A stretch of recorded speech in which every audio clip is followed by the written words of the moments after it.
bro, what's up bro? Yo, Jersey what's up? lawa. Thank you bro. Ni jersey isi apa ya? Isi Deportivo La Coruña tak silap. La Coruña. La Coruña. Betul. Dia like 1999 punya jersey lah. Retro lah. Retro betul. Time ni bro dah lahir ke belum?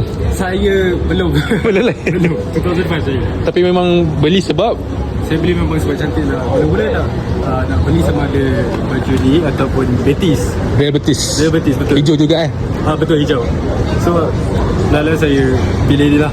Oh, sebab dia punya cantik. Adidas cantik lah. Kan? So memang tak tahu langsung pasal Deportivo La Coruña. Langsung tak tahu.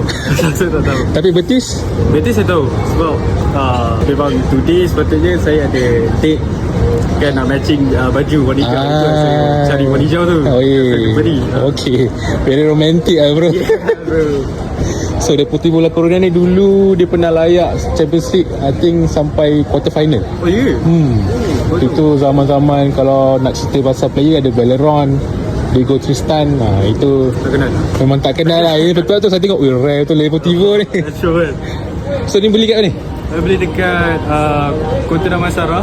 Ada tempat tu nama Uptown. Uptown tu memang dia jual banyak baju-baju retro macam ni lah. Berapa ringgit bro? Dia 80. RM80? Bagian lah. Okay lah. For the price macam ni. Okay lah. Okay kan? Okay bro. Ni tengah nak date lah ni. Ya betul. Thank you bro. Alright, Ciao. enjoy. Right.